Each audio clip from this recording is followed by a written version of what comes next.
Alright, I'm here today with a little bit of a kitchen tip. I wanted to clue you all in. Now, I'm not really a culinary expert, I'll admit, I don't really cook. But I had an idea today for something that I think will really change the way that you look at the kitchen. So, first of all, what's the problem? Well, take a look at these. I think we all have experience with these, right? That's right. Tortilla chips. Now, I'm going to say it right now, I'll admit it. I like tortilla chips. But here's the problem. You get down near the bottom of the bag, and we all know what I'm talking about, right? Nothing but this. Shards. Broken pieces. Frankly, I'd say they're pretty much inedible. So how do we solve this problem? Get your bag of tortilla chips, your T-chips, and you're going to want to stick them under a sink. Can you see this? Stick them under the sink here, and just fill her up. You're going to really want to wet the bottom of that bag. Can you see what I got going on here? You're going to want to really wet up the bottom of that bag of chips. The next step is you take the wet bag of chips with all the water in it, roll the bag up, and you're going to need to crunch it up. Because you're really going to need to get those babies wet. Basically what you're doing is you're creating kind of a compound tortilla chip mixture, kind of a cornmeal mixture. I'll show you what this is going to look like, but first I got to really mash these up. So can you see what I've created here? I've created this sort of tortilla chip liquid, right?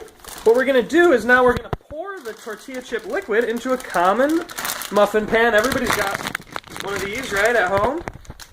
So we're just going to pour that in there. Oh yeah. Oh god. Oh, that's beautiful. Okay. Get a little bit in each one. You really don't want to skip out here. Remember, you're making tortilla chips. These are something special. Okay. Oh, great.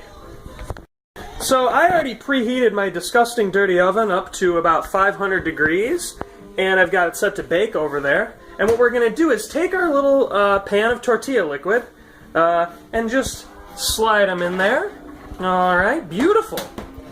We're going to let that bake for about several hours. I usually let it go overnight. So it's time to check up on these bad boys here. Let's take a look. Oh! Look at that. Yes, I think I'll be having seconds. So as you can see, what started out as a bunch of useless chip shards has now been turned into a family treat. And I say family because I always buy family size, even though I live alone. But that's cool, you know. This video, I was thinking, you know, I should probably get the word out about this. So that's when I discovered Taste of Home. Best loved recipes from home cooks like you. They want recipe submissions. I thought mine would be perfect. Especially take a look at this. Send in recipes that are creative twists on classic recipes. Sound familiar? So anyways, I made an account. There I am. And started checking which submissions I wanted to throw in there. I thought it'd be appropriate for all of them. Whole grain, quick fall, spooky stews. I have a hard time seeing how this recipe could ever be inappropriate. And they are even offering to allow me to win prizes. So, pretty cool. Kind of a good sign, right? Ask me which prizes I want. I just checked a bunch. A bunch here. Merriest Potluck, Weekend Slow Cooker, whatever. I had to give it a title. I call them Neo Tortilla Chips. Kind of cool. Gave it a little description. Yeah. Ingredients here, I tell them indiscriminate amount of broken tortilla chips, but I do suggest Meyer brand, especially family size. I put a cup of water, but I don't really ever measure it. That's kind of more of an art form than a science, I guess. And then I give instructions, but you all already saw how that works.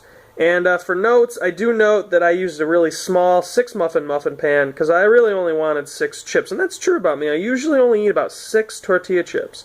But I do note if you wanted more, you could use a bigger pan or buy more chips. So I had to fill out a little bit more information here, what holidays it was appropriate for, a little other check boxes, whatever. I just kind of did them. And then they asked for a photo of the recipe, so I found one that I thought pretty appetizing. Uploaded that. And they asked for a photo of the chef.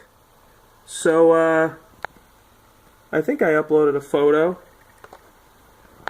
It's hard to see me, but I'm there. And alright, so I'm going to agree to the above terms or whatever. and let's submit this recipe. So check it out. I just submitted the recipe. I'm pretty excited. Thanks everybody. I hope I win.